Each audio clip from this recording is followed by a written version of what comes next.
Ida for telling my ex-fiancé to cry me a river after she showed me a Reddit post she made about me? Hello people of Reddit. This is not my main account, but this is my first time posting. I will give you as much info as I can. Please go easy on me. Male, 28, used to be engaged to a lie, female, 26. She is a beautiful woman with a kind heart and an even kinder soul. We met during university, and from the moment we connected, it felt as if the universe had intertwined our lives in a way that nothing could unravel. She was everything I had ever hoped for, and I couldn't believe my luck. For 6 years, we built a life together, one filled with shared dreams, laughter, and an unshakable bond. At least, that's what I believed. About 1 year ago, I proposed to her. I still remember the day vividly. The soft glint of the engagement ring as it caught the light in the park where we often went on picnics, the tears in her eyes when she said yes, and the overwhelming rush of emotions that seemed to echo my own. My family was elated, they adored her. Her family was happy as well, or at least they seemed to be. Everything felt perfect, like the prelude to a fairy tale come true. But fairy tales, as I've learned, sometimes conceal darker undertones. Not long after we got engaged, I began to notice a shift in her demeanor. Subtle at first, like faint ripples on the surface of calm water, but as time went on, those ripples grew into waves that crashed against the foundation of our relationship. Ally, who had always been warm and understanding, began acting strangely toward my family. She seemed distant, almost uncomfortable. During family gatherings, occasions she used to embrace wholeheartedly. At first, I chalked it up to engagement jitters or perhaps a cultural adjustment. After all, merging two lives also meant merging two families, two sets of traditions, and two ways of being. I am Indian, having immigrated to Canada with my family when I was only 1 year old. My upbringing was steeped in the values of respect, family loyalty, and interconnectedness. My mother, a remarkable woman who became the rock of our family after my father passed away when I was 12, instilled in me the importance of standing by your loved ones through thick and thin. Ally, on the other hand, came from a very different world. Born in the UK and moving to Canada at the age of 7, she grew up navigating a fractured family dynamic, where bonds weren't necessarily broken but often felt fragile. She started expressing concerns that I prioritized my family over her. At first, I tried to reassure her, dismissing her words as a temporary fear of losing individuality within the enormity of family. But her words became sharper, her tone more cutting. "You're too attached to them," she would say. "You let them influence your decisions too much. It's like you can't stand on your own." I didn't know how to respond. My attachment to my family wasn't a weakness. It was a responsibility I had carried since my father's death, a role I embraced to support my younger sisters and my mother. I have 2 sisters, aged 17 and 21. To them, I've been more than just a brother. I've been a guiding figure, a protector, and, at times, a surrogate parent. Their well-being and happiness have always been among my top priorities, and that bond is something I thought Ally understood. But as the months went by, her comments shifted from casual observations to ultimatums. "You need to stop letting them run your life," she said one evening when I had to cancel a dinner plan because my youngest sister needed help with her school project. "It's like I'm competing with them for your attention." Her words stung, not because they held truth, but because they revealed a chasm growing between us. I had always believed that Ally and I were a team, united in our love and respect for each other's values. But now, it felt like my devotion to my family was being weaponized against me. I started to feel as though I was being asked to choose between two worlds, two parts of myself that I had always believed could coexist harmoniously. The pressure intensified over time. It wasn't just the occasional remark anymore. It became a recurring theme in our arguments. Ally would insist that I needed to set boundaries with my family, that I was codependent and unable to function without their input. I couldn't understand where this was coming from. Had I ever made her feel less important? Had my actions ever suggested that she was second to them? To me, she was as vital as the air I breathed, a cornerstone of my existence. But in her eyes, it seemed that my love for my family somehow diminished my love for her. The most painful moment came when she began to issue ultimatums. "If you want this marriage to work," she said one night, her voice trembling with a mix of anger and desperation, "you need to put some distance between you and your family. You can't keep prioritizing them over us." The words echoed in my mind long after they were spoken. How could she ask this of me? How could I turn my back on the people who had been my anchor through life's storms, the people I had promised to protect and cherish? It felt like she was asking me to cut off a part of my soul. I tried to reason with her, to explain that my love for my family didn't negate my love for her. I told her that both relationships were equally important, that they were not in competition but rather two halves of a whole. But she wouldn't listen. To her, it was black and white. Either I distanced myself from my family, or our engagement would be over. I began to feel trapped, like no matter what choice I made, I was destined to lose something precious. Family has always been the center of my life, and not by choice but by necessity. I was just a 12-year-old boy when my father passed away, leaving my mother, my two younger sisters, and me to navigate life without the steady hand of the man who had been our anchor.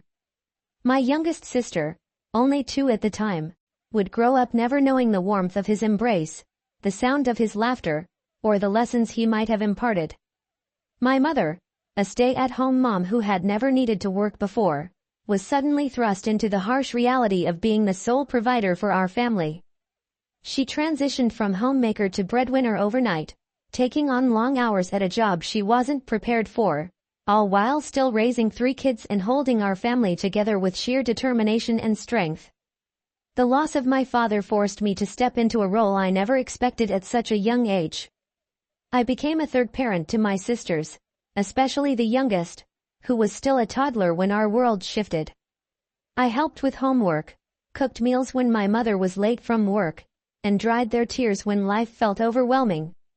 My bond with my sisters is one that blends the protective instincts of a parent with the camaraderie of a sibling. They come to me with their problems, their triumphs, their fears, and their dreams.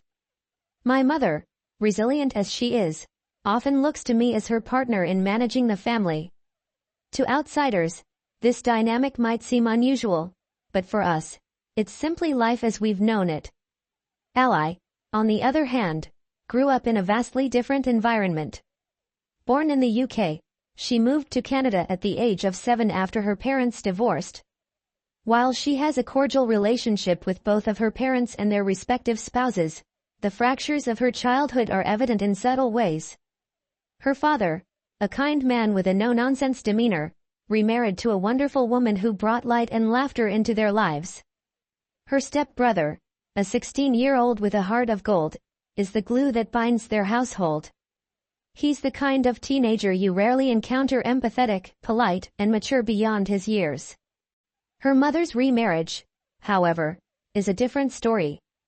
Ally's stepmother is a peculiar woman, whose outward charm masks an unsettling personality. At 23, Ally's stepsister exhibits behaviors that can only be described as manipulative and, at times, downright cruel.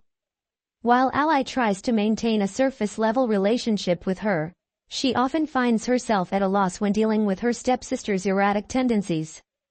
The only solace Ally has in that household is the distance she maintains by living with her father. Despite these differences in our upbringings, I always thought Ally and I complemented each other well.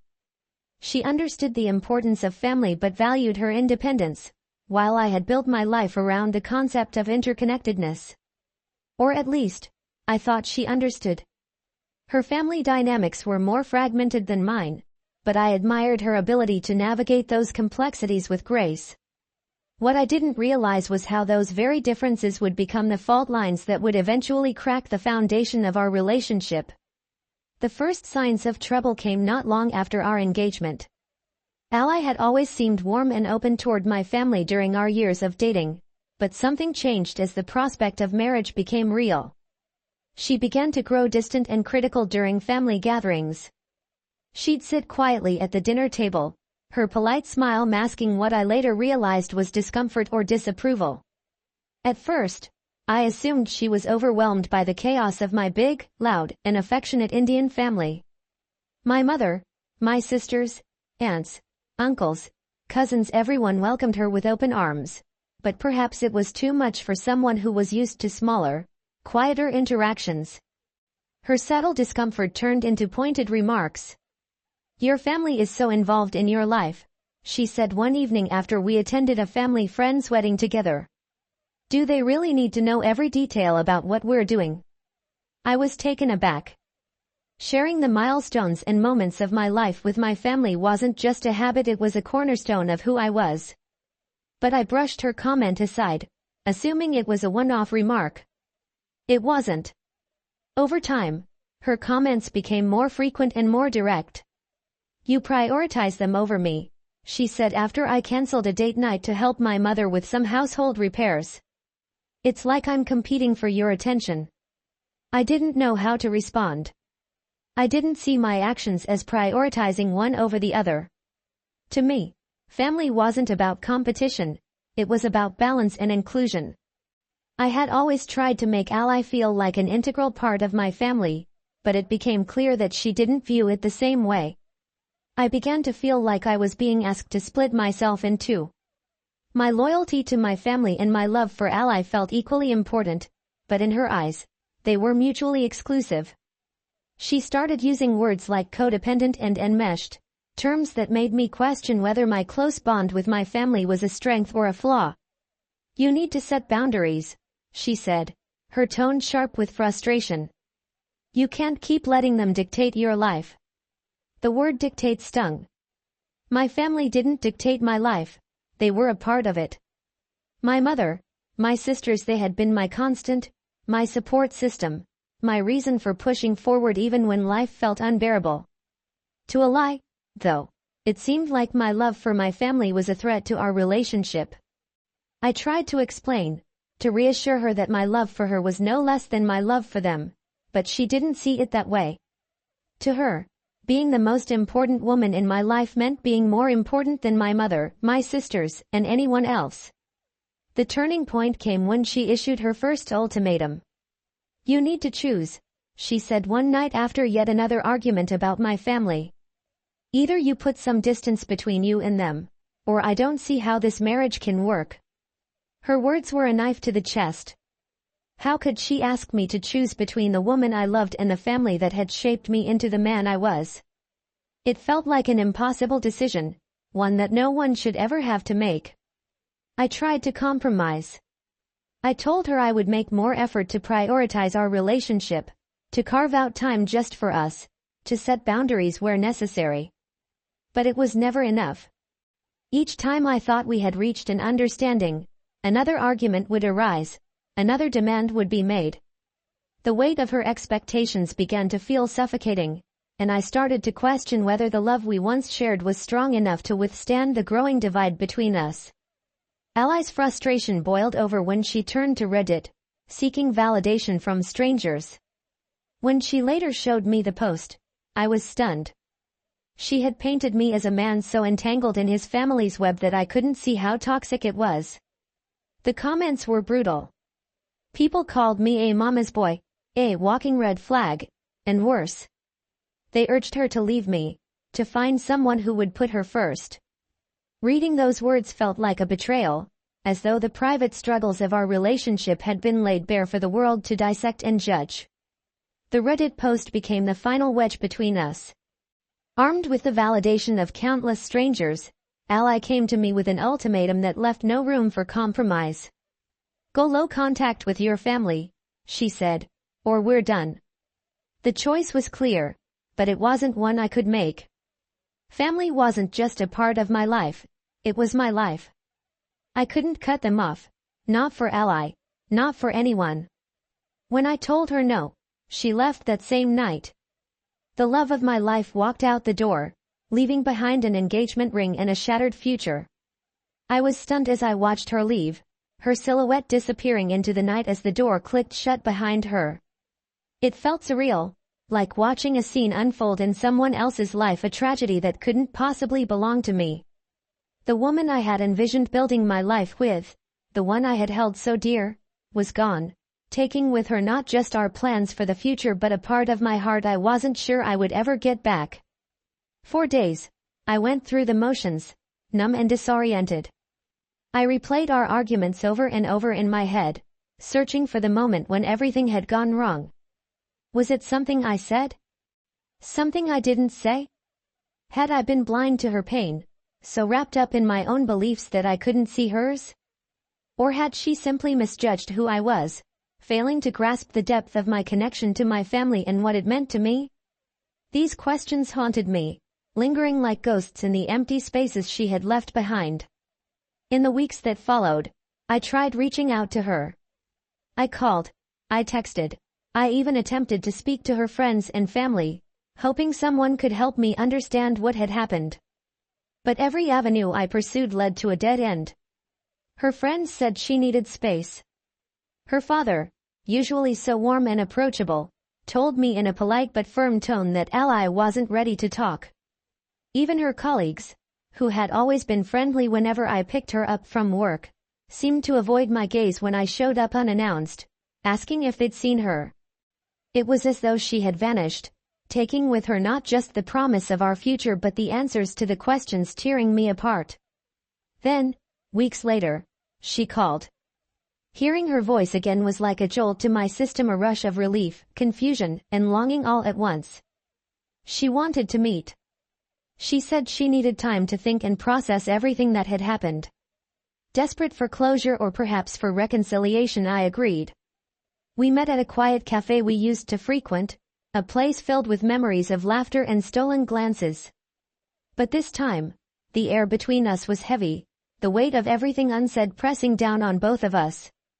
She told me she felt like she had always been second place in my life, that no matter how much I claimed to love her, she couldn't shake the feeling that she would never be as important to me as my family. I tried to reassure her, to tell her again what I had told her so many times before, that my love for her and my love for my family were not in competition. But she wouldn't or couldn't believe me. And then she brought up the Reddit post. She pulled out her phone and showed me the responses, scrolling through comment after comment of strangers dissecting our relationship, strangers who knew nothing about me or my family. They all agreed with me, she said, her voice trembling with a mix of frustration and validation. They said I was right to feel this way, that I deserve someone who will put me first. I stared at the screen, reading the words of people who had never met me, who didn't know the sacrifices I had made or the love I had given. They called me toxic, selfish, immature. Some even told her to leave me, that I would ruin her life if she stayed. The sheer cruelty of their judgments left me speechless. It was as if my entire character had been reduced to a caricature, a one-dimensional villain in a story they didn't truly understand. When she repeated her ultimatum, something inside me snapped. The months of tension, the endless arguments, the feeling of being unfairly judged, it all came to a head. I can't do this, I said, my voice firm but tired. I won't cut off my family. Not for you, not for anyone. I told her we could talk again after she calmed down, hoping we could find some middle ground once the emotions had settled. But my words only seemed to enrage her. She lashed out, calling me names, saying things about my family that cut deeper than I ever thought she could. She accused my mother of being controlling, my sisters of being manipulative, and me of being too blind to see it. Her words felt like daggers, each one driving us further apart. And then, when I couldn't take it anymore, I said something I'll always regret. Boo-hoo, cry me a river. The moment the words left my mouth, I saw the devastation in her eyes. She broke down, sobbing as she called me every name she could think of, and said, Reddit was right. You'll never change. I walked away that day, leaving her behind in that cafe, tears streaming down her face as her words echoed in my mind. I told myself it was over, that we were too different to make it work. But even as I tried to convince myself, a part of me felt hollow, as though I had lost something irreplaceable. Now, weeks later, I'm sitting alone in a hotel room, a room I had booked for the two of us on a trip that was meant to celebrate our engagement. Instead, I'm drinking alone, staring at the empty space where she should have been, and writing this out in a desperate attempt to make sense of it all. I've spent countless nights questioning everything. Did I cross a line? Was I the one at fault? Am I the villain in this story, the person Reddit painted me to be? Or was I simply standing my ground, refusing to sacrifice one love for another? I don't have the answers. All I have are memories of what we had, the dreams we once shared, and the aching realization that sometimes love isn't enough. The days following her departure were a blur of confusion, disbelief, and an ache I couldn't shake. Ally and I had been together for 6 years, and suddenly she was gone, our engagement broken off in the span of a single night.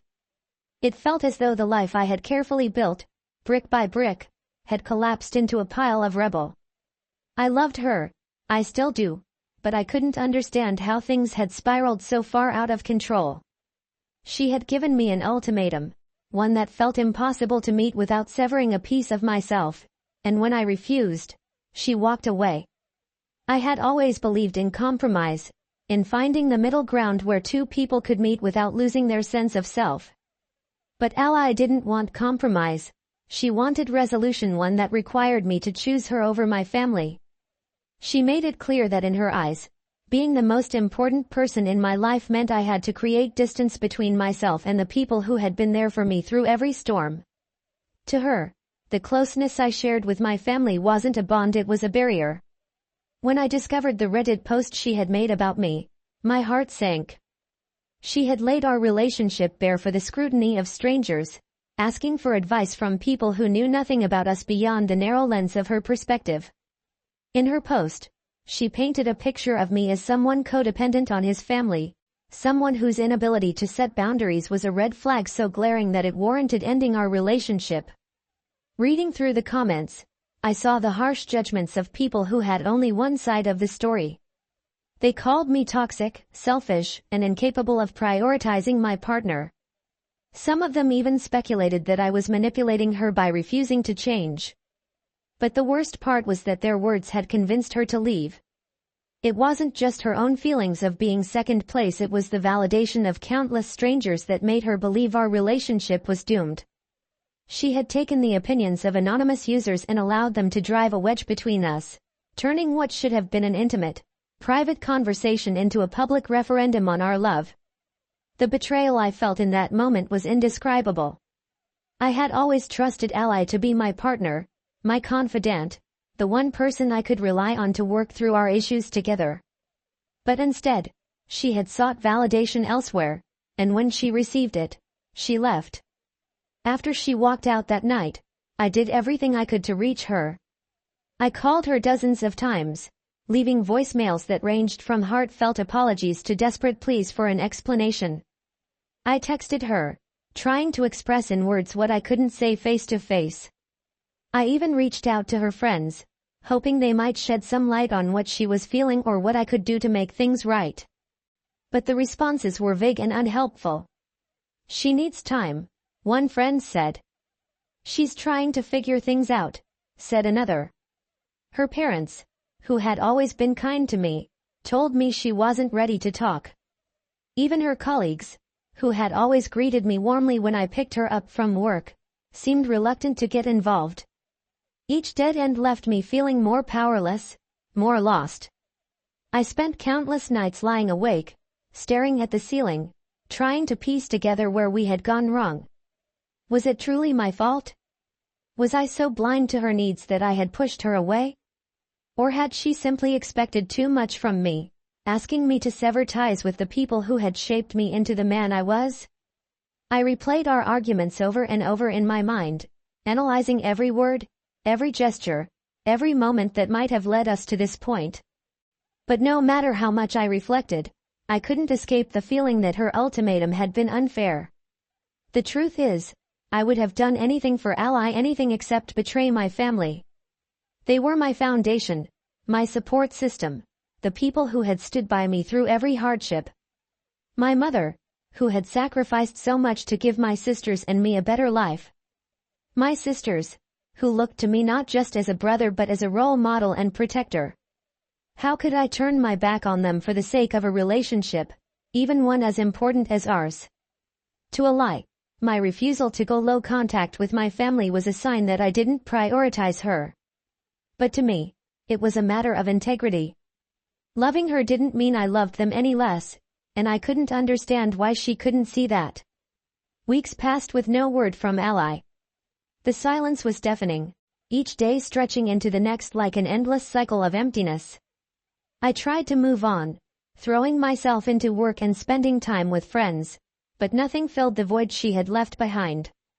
Every time I walked into my apartment, I was reminded of her, the photo of us on the bookshelf, the blanket she had insisted on buying for movie nights, the engagement ring still tucked away in my drawer. It was as though she was everywhere and nowhere all at once. And then, one day, she called. Hearing her voice again was both a relief and a new kind of pain. She said she wanted to meet, that she needed to talk. I agreed, hopeful that we might finally find some closure or maybe, just maybe, a way back to each other. When we met, she looked different. There was a heaviness to her, a sadness I hadn't seen before. She told me she had spent the past few weeks reflecting on everything, trying to make sense of her feelings. She said she felt like she had always been in competition with my family, that no matter how much I loved her, she would never be my top priority. I tried, once again, to reassure her. I told her that she was as important to me as my family, that my love for her was not diminished by my love for them. But she shook her head, her eyes welling up with tears. I can't do this, she said. I can't be with someone who doesn't put me first. Her words hit me like a punch to the gut. After everything we had been through, after all the love we had shared, this was how it would end? She went on to say that the comments on her Reddit post had opened her eyes, that she deserved someone who would make her the center of their world. They made me realize I wasn't crazy for feeling this way, she said. They validated what I've been trying to tell you all along. I felt a surge of anger and hurt. How could she let strangers dictate the fate of our relationship? How could she give so much weight to the opinions of people who didn't know us, who had only heard her side of the story? I told her that relationships aren't decided by public opinion, that love is about working through differences, not walking away when things get hard. But she wouldn't budge. When she brought up the ultimatum again, I felt my resolve harden. I can't choose between you and my family, I said, my voice steady but firm. I love you, but I won't abandon the people who've been there for me my whole life. Her face crumpled, and for a moment, I thought she might change her mind. But then she said the words that ended it all, then I guess we're done. As she walked away for the second time, I felt a strange mix of heartbreak and clarity. I had lost the woman I loved, but I had stayed true to myself. And as painful as it was, I knew I had made the right choice. As I sit here in this quiet hotel room, staring at the glass of whiskey in my hand and the empty chair across from me that Ally should have been occupying, I can't help but replay every single moment in my head. The laughter we used to share, the dreams we had for our future, and now, the wreckage that lies in its place. The trip we planned together, the one meant to celebrate our engagement and take a break from all the stress, has turned into a haunting reminder of everything that's gone wrong. The ring I saved for, the nights we spent talking about what our wedding would look like, the way we imagined starting a family together, it's all gone. And now, I'm left with nothing but my thoughts, trying to piece together where it all fell apart. The last time we met was a disaster. I can still hear her voice in my mind, the way it cracked when she said she couldn't be with me if she wasn't the most important woman in my life. At that moment, I felt like I was being dragged into a battle I couldn't win, no matter how hard I fought. She showed me the Reddit post, the one she made without my knowledge, and all the comments that backed her up. Strangers, faceless usernames, had weighed in on our lives as if they had the authority to dictate the fate of our relationship. They labeled me as toxic, controlling, and codependent, and they urged her to leave me. And the worst part? She let their words become her truth. I tried to explain, to plead with her one last time, to make her see that my love for my family didn't diminish my love for her. But no matter what I said, she wouldn't listen. To her, the validation from Reddit was more convincing than anything I could say. And when she started insulting me, hurling accusations that cut deeper than I thought possible, I realized I was fighting a losing battle. She didn't just want me to set boundaries with my family, she wanted me to redefine who I was at my core, to sever the ties that made me who I am. When she began saying cruel things about my family, about my mother's resilience, my sister's dependence on me, and our closeness, it was like a switch flipped in me. For so long, I had tried to keep my emotions in check, to approach every argument with logic and patience. But in that moment, all of my frustration, heartbreak, and anger came flooding to the surface. I told her, "Screw this, I'm done." And when she started crying, when she called me names and said I would never change, I said the words I now regret more than anything: "Boo-hoo, cry me a river." I walked away that day, leaving her sitting there, tears streaming down her face. I told myself it was for the best, that I couldn't keep trying to prove my love to someone who refused to see it. But as the days turned into weeks, the guilt began to creep in. I couldn't stop wondering if I had crossed a line, if my words had been too harsh, if I had failed to understand her perspective in the way I expected her to understand mine. I've always prided myself on being calm and collected, but in that moment, I let my emotions get the better of me. Now, as I sit here, alone in a hotel room that was supposed to be filled with laughter and love, I'm forced to confront the root of it all. Did I fail her? Was I so blinded by my loyalty to my family that I couldn't see how much it hurt her? Or was she asking for something unreasonable, something that no one who truly understood me could ever demand? These questions haunt me, and I don't know if I'll ever find the answers. What I do know is this: my family has been my anchor for as long as I can remember. When my father died, when life threw challenges at us that seemed insurmountable, it was my mother, my sisters, and me against the world. I stepped into a role that no 12-year-old should have to fill, and while it shaped me in ways I can't fully explain, it also came with sacrifices. Sacrifices I made willingly because I knew my family needed me. That bond, that sense of responsibility, isn't something I can just switch off. It's woven into the fabric of who I am. At the same time, I loved Ally deeply. She was my partner, my best friend, and the woman I wanted to spend the rest of my life with. But as much as I loved her, I couldn't make her see that my family and my relationship with her weren't in competition. I wasn't choosing them over her, I was choosing to honor both. To her, though, love seemed like a zero-sum game. She wanted all of me, and to her, that meant leaving behind the people who had been my foundation.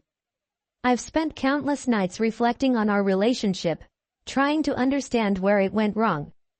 Was it my fault for not setting clearer boundaries with my family? Was it hers for not accepting me as I am? Or was it simply a case of two people whose values and expectations were too different to reconcile? I don't know. All I know is that I tried to love her, tried to make her feel valued, tried to find a way for us to coexist without losing myself in the process. The truth is, I'll always wonder what could have been. I'll wonder if I should have fought harder, if I should have swallowed my pride and said the words she needed to hear. But at the same time, I know that sacrificing my relationship with my family would have come at too great a cost. They are my history, my roots, and no matter how much I loved Ally, I couldn't uproot myself for her. So, here I am, writing this out in the hopes that someone out there can help me make sense of it all. Did I cross a line? Am I the a-hole for standing my ground? Or was this just a tragic case of two people who couldn't bridge the gap between their worlds? I don't have the answers, and maybe I never will. All I know is that I'm left with a shattered engagement, a heart full of questions, and the faint hope that one day, I'll find clarity or at the very least, peace.